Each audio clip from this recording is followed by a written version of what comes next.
So today we have Cup of Charisma's Jillian Goltzman. She is a millennial blogger. You've got 30 plus thousand followers on your Instagram, your Cup of Charisma Instagram, and you are a new Houston area woman. We're going to talk about that. And I just want to say, I looked up the meaning of charisma, and I really love that you chose this word, a word that you charm and influence those around you, and you obviously do because your Instagram is stunning. So I want to welcome you to our podcast. Oh, thank you so much for having me, Dana. I'm so excited. And your voice is just adorable, and it matches you. I was like, I met you, and I said, you look even better than you do on your Instagram posts, which are really stunning. But my question to you is, and as I set this podcast up, I said some of us were born here, some of us got here as soon as we could. I got here 35 years ago, and you just got to Houston 4 years ago. Yep. So tell us about your journey first. Yeah, so I was born in South Florida. I grew up in a suburb outside of Fort Lauderdale. So I wish I could tell you guys that I had really taken advantage of it and spent time at the beach, but I didn't. That's why your skin's so gorgeous. I miss it desperately, but my family's in South Florida. I went to college in Miami, and then I was working in public relations and social media at the time. And my boyfriend was actually from South Florida as well. So I was there we were dating for about 2 years, and then he moved to Houston. So I had two different opportunities. I had an opportunity in New York City, and I had an opportunity in Houston. Now, I'm the type of girl who grew up with posters of New York City, like all in her bedroom. I'm a huge musical theater person. I'm from New York City, and I got out. Never want to go back. Yeah. Good choice. So I was a huge fan. So making that decision was the most difficult thing. Okay. And when I finally moved to Houston, I was just like so pleasantly surprised because I had visited before, but I didn't really get a feel for the whole city yet. Like just kind of visiting here and there, it just didn't give me a taste of what Houston really was. And now that I live here, it's just like such a colorful, diverse city, and there's so much art, and we have like the best museums, the best restaurants, and it was just such an awakening to me. Of course, when I moved, I had a lot of slack from friends who were saying like, oh, are you going to ride your horse to work and things like that? Still, this beautiful city, fourth largest in the country, we still get that kind of image. Yes. All around the country. Cracks me up. And now, finally, there's so many new articles coming out saying how Houston's such a great place to live and all of our food and all of like the things that they're building here. And now my friends are finally calling me to visit Houston. But before, they'd always want to see Austin. What part of Houston do you live in? Like when you were beginning your journey to Houston, I'm sure you were looking around dealing with a realtor and did anyone guide you, or did you and your boyfriend just go, this is our spot? We kind of just were guessing. So when I first moved here, he was renting an apartment with a couple of his friends, and he was out by Webster, so really far. And that's why I kind of felt disconnected from Houston a bit, just because it is a part of greater Houston, but it just doesn't have the same Your feel. Space Center Houston out there. Yeah. Great shopping, great Nordstrom Rack out there. Yes. Yeah. And Baybrook Mall was great. Yes. So I had that going for me, but I knew that we wanted to move closer to the city, and in the Loop. So we at first went to Galleria, and we're renting there. So we've been there for about 3 years now, and then it'll be officially done in August, but we're moving into a house in the Heights. So very excited. Oh my! You did the Heights, did you? Yeah. That is like the trendy spot. Yeah. And you knowing about Houston would know. Now we live in the East End. Oh, nice. Have you checked out the East End yet? I have a Still couple very friends raw. there. The same architecture as the Heights. It just hasn't been renovated yet. So it's moving there, but it's interesting, all the different personalities that Houston has. You've got amazing suburbs, but then as you start moving into the city, you've got some spectacular places like the Heights, and then up and coming places. And you know what the construction that's going to happen. I mean, they just announced Post Houston. The former post office, right, downtown at Franklin and Bagby, is going to turn into this. You will do your Instagram posts from there. I guarantee it. Jillian, it's going to be a food emporium. There's going to be a workspace, a concert venue, and a 5-acre park on the roof. I'm so excited for that garden, the yes, rooftop the garden. sky lawn. Oh, it looks amazing. And that's the thing, like when I was making the decision to come here and I was like, oh, well, it's, you don't realize how big of a city Houston is and how many cool things are just popping up. Like I think of like New York City has like the High Line, but like Houston's having all of these like great things that are coming to it. And we were just talking, it's such a great time to move here just because it's just like it's so exciting. What a great ambassador you are. Now I have to ask you, so you're a busy, busy lady. Your whole job is not your podcast and your Instagram. You have a full-time job and then you do this in the evenings or in the morning. Is that right? Tell me how this works for So you. I actually made the switch. So I moved to Houston and was working at a marketing agency for about 3 years. I was doing social media and I really loved it. But my nights and my mornings were always just freelance writing and writing on the blog and waking up early to shoot photos. And so it started to wear on me probably like a year in once the blog got busier. And I was like, okay, like I can only keep this up for so long. So about 3 years into my job, it took a year of wrestling with the idea of really leaving, but I decided to make the leap and take my blog full time. So I've been doing that since March of last year, and I've been balancing that with also freelance writing. I write for a couple of magazines in Houston here and there. You write for Houstonia. Yes, Yeah. for Houstonia and a little bit for Modern Luxury as well. That's excellent. Okay, now for people who are trying to, with social media, I have a love-hate relationship with social media because I don't want to get so involved in it that it takes over my life, but yet I love it and it takes over my life. How do you balance social media with your real life, and how can you help someone find that balance and yet be successful in it? Is that possible? Because I know it takes so much of your time. Yeah, well, it really is a time commitment, but I think that once you find the balance, something that I think, and you'll notice that there's so many bloggers in Houston who are doing really fantastic work here, and I'm definitely not the biggest one there is. Like, I'm very happy with my 30,000 followers, and that, I feel like I do well by just being authentic and showing up when I can, being consistent, and just taking the time to engage with the people I do have on that platform. And I don't have a huge aggressive growth plan right now just because I know I'm making like meaningful connections with the people who do follow me. So I Okay. think like the best tips I have for balance is just really don't worry about curating the perfect Instagram feed. I think it's better to, there's a saying that Elizabeth Gilbert had said in her recent book, and it's done is better than good. And sometimes it's like getting the post up and like making it yourself and being authentic and just being honest. And then, engage when you can. Like, don't feel like you have to spend hours on your phone every day. And there's people who definitely do that.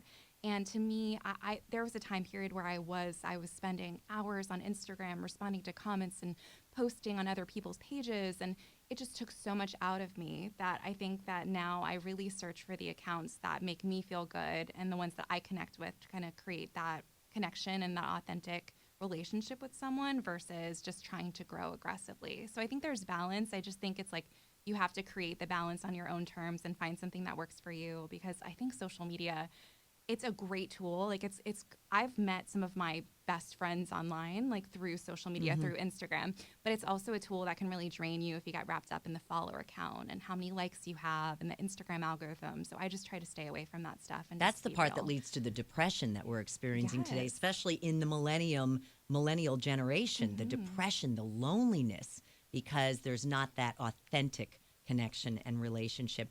How do you even go about posting something? Like, did you wake up this morning and go, I have no ideas for today? Or, yeah, I'm developing this idea.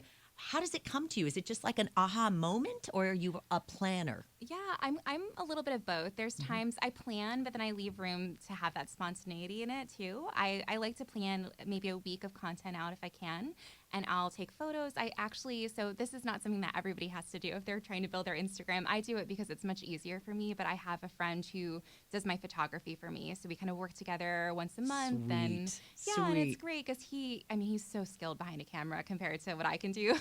So sometimes I'll get a large amount of photos and I'll be able to schedule, a couple weeks worth of content and say, like, just plan out, like, okay, I'm going to do this post this day. This looks good next to this one, and kind of get an idea for how I want the feed to feel. But then I'll go out with friends and I might, go to dinner for like happy hour or something and take a picture with friends and say, okay, like, I want to post this, speaks to me, like I want to post this. So I try to mix it up. And so there's part of a planner in me, but part of me likes to leave it open-ended to have those, because you want to show real life moments too. Not everything should be a professional photo that's so curated and perfect, because that's not how you connect with people. Right, exactly.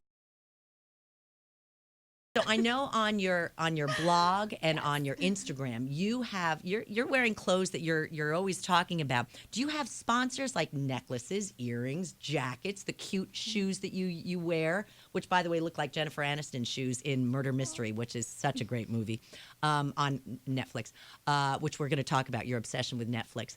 But do you have sponsors for your Instagram and for your blog? Yeah, so actually I do. And that's a question I get often, is because sometimes I'll meet people and they're like, how do you make money on Instagram? Like, how is this your job? And so there's a lot of ways to make money as a blogger, but one of them is through sponsorships. So a big part, and I think a lot of bloggers are very strategic with the types of sponsorships they take, because obviously if you're taking a sponsor, you want it to be something that you would actually recommend in real life. Absolutely. As an endorser, or we're now called influencers here as well.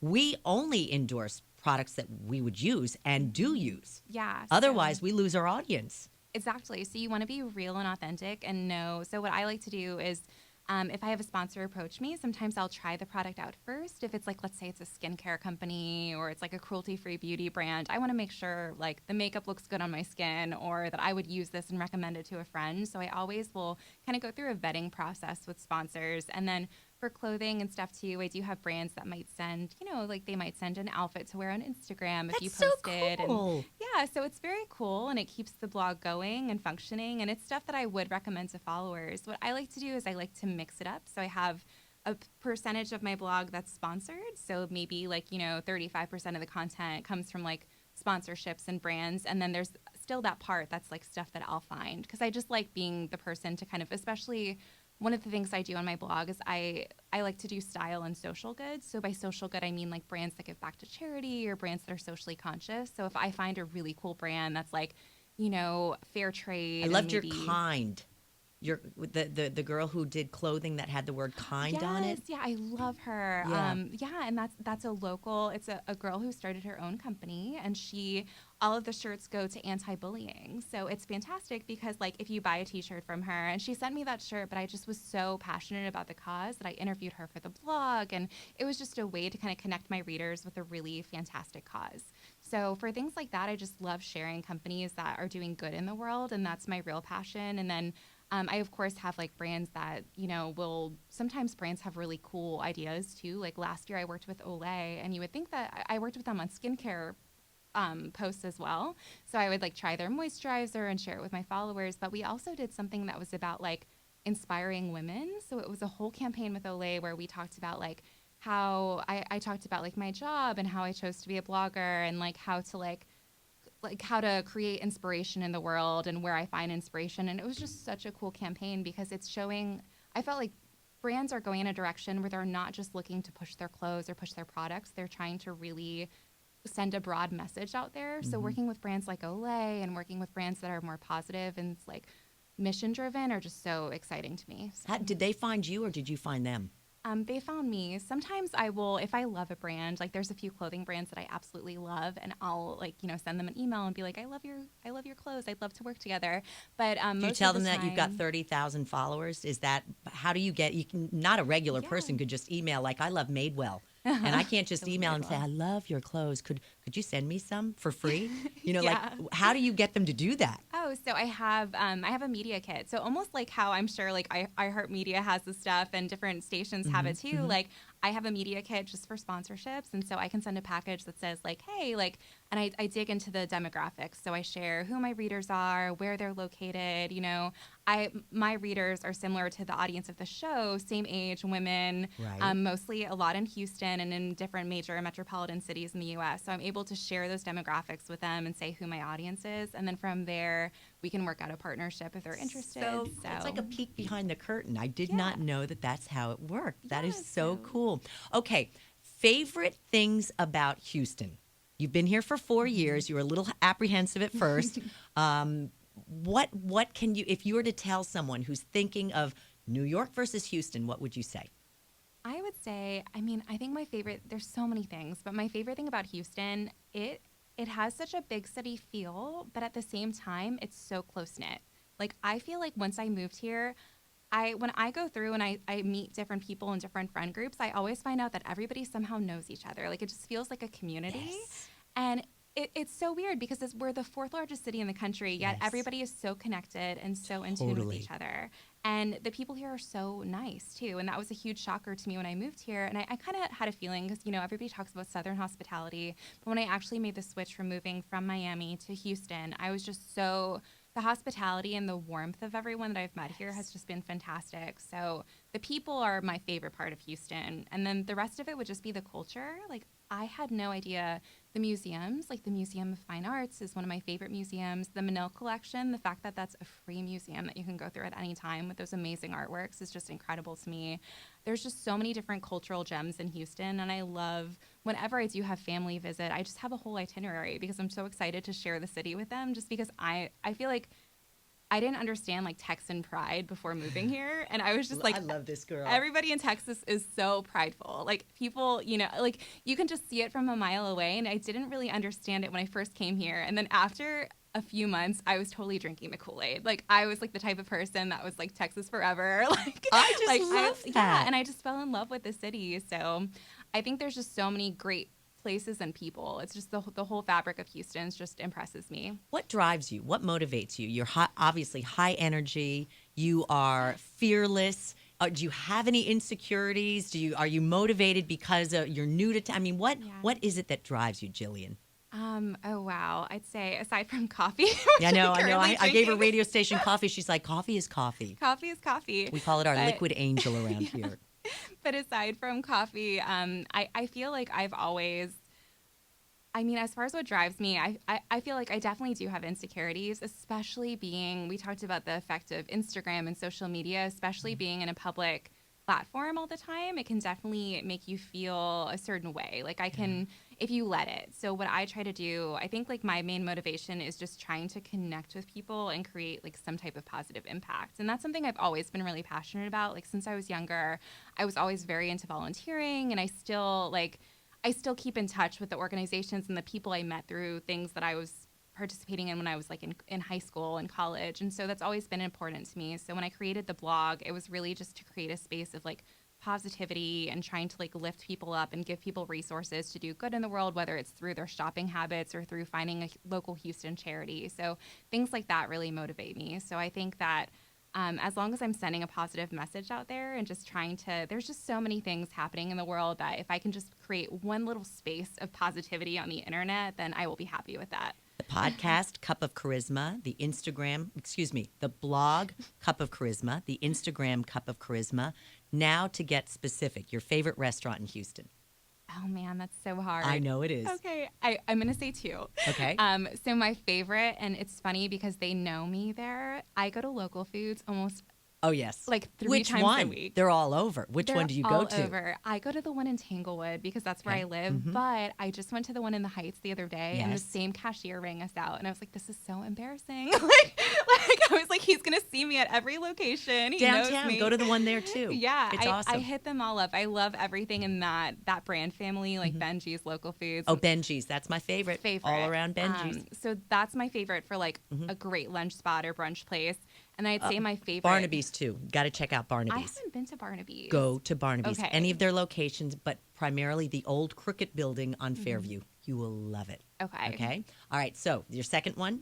So my favorite one for like a date night out would be when family comes in, I always bring them to Hugo's. I just think the food wonderful. is so Yeah, the delicious. Montrose. And and I love the Montrose area too. So it's just like so fun and eclectic. So I love bringing people to Hugo's, and I love Uchi as well. Uchi and fantastic antiquing in the Montrose as well. Yeah, Yes, half-price books. I love going there too.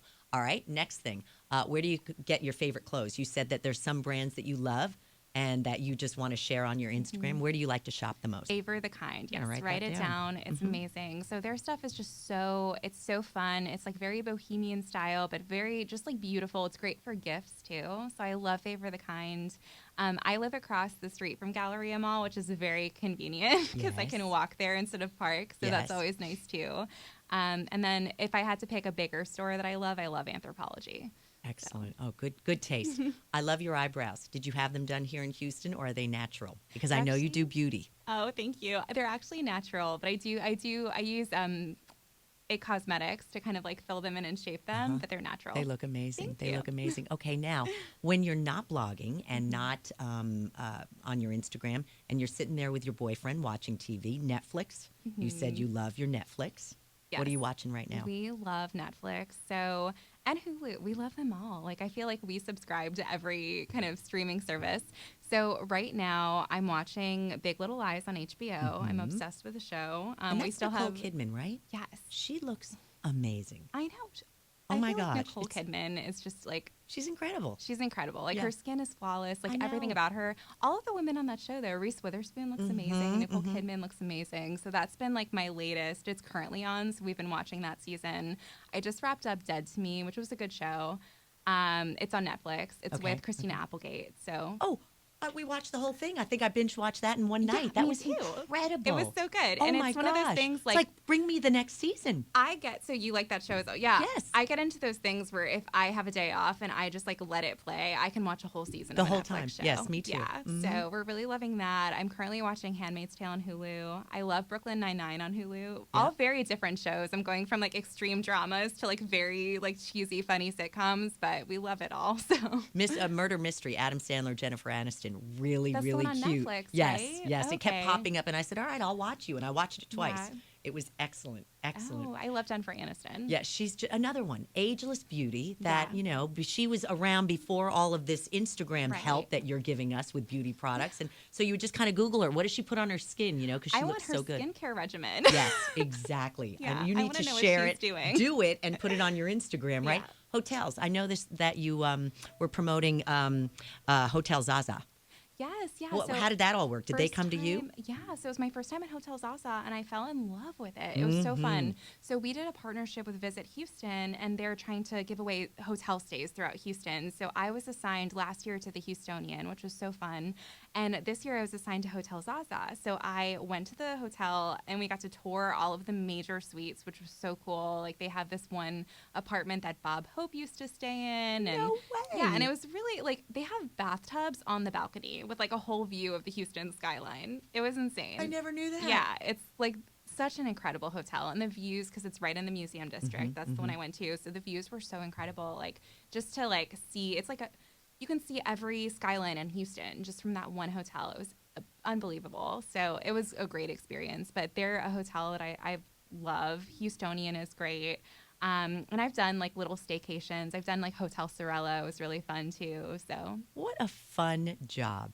Any downsides to this job? I mean, not every job. Our job, I love my job, but boy, Yeah. I hate getting up at 3:30 in the morning. If you could find a downside of being this public influencer on social media, what would it be?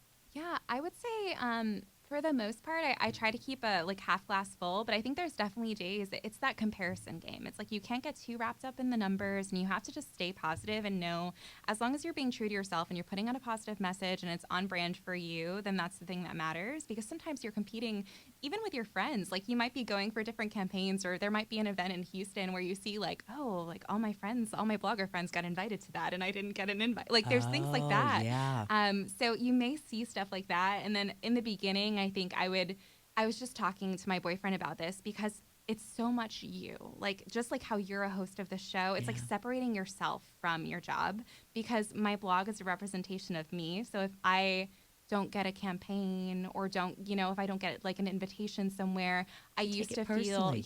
or if like my photo doesn't do well, it's like the dumbest little things, but I used to take it personally, and I used to be like, oh man, I'm just not, like, maybe I'm not good enough for this, or maybe, and then you have to separate it from yourself, because you're like, at the end of the day, like, I don't make the Instagram algorithm, I don't make these event lists, like, I'm my own person, and I'm a business, but I'm also not my business. Like I have a life outside of what I put online. So just keeping those, I feel like you have to keep moments to yourself too. Like it's nice to put yourself out there and be very vulnerable and open. You make great relationships, but I also have a part of me that's just mine. Like my hobbies that I do outside of Instagram and blogging and the things that I love that make me, that I don't have to put out there for the world. That's so cool. I love that answer. And finally, I want to ask you, your blog is Cup of Charisma, your Instagram, Cup of Charisma.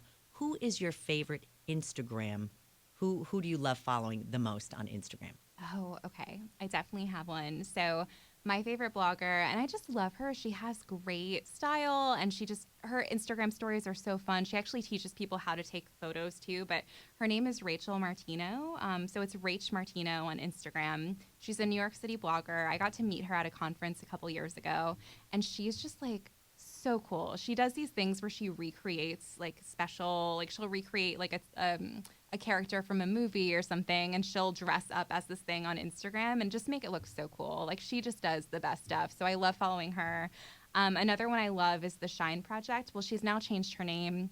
It's Ashley Lemieux on Instagram. And so she started a social good company where her company makes jewelry for it basically gives scholarships to underprivileged children throughout the U.S. And so she employs kids by like having them make the jewelry, and then they earn money for their own college, which is so cool. Unbelievable. Yeah, and she's like now just become like a motivational speaker, and she has a blog that I looked up to when I started a blog. So I still follow her, and I saw her at a conference as well, and have been like following her path. So I love it. Jillian, you are just filled with ideas. I would love to speak to you again at some point. I mean, I wish you such great luck and success moving into your Heights home. When do you move in?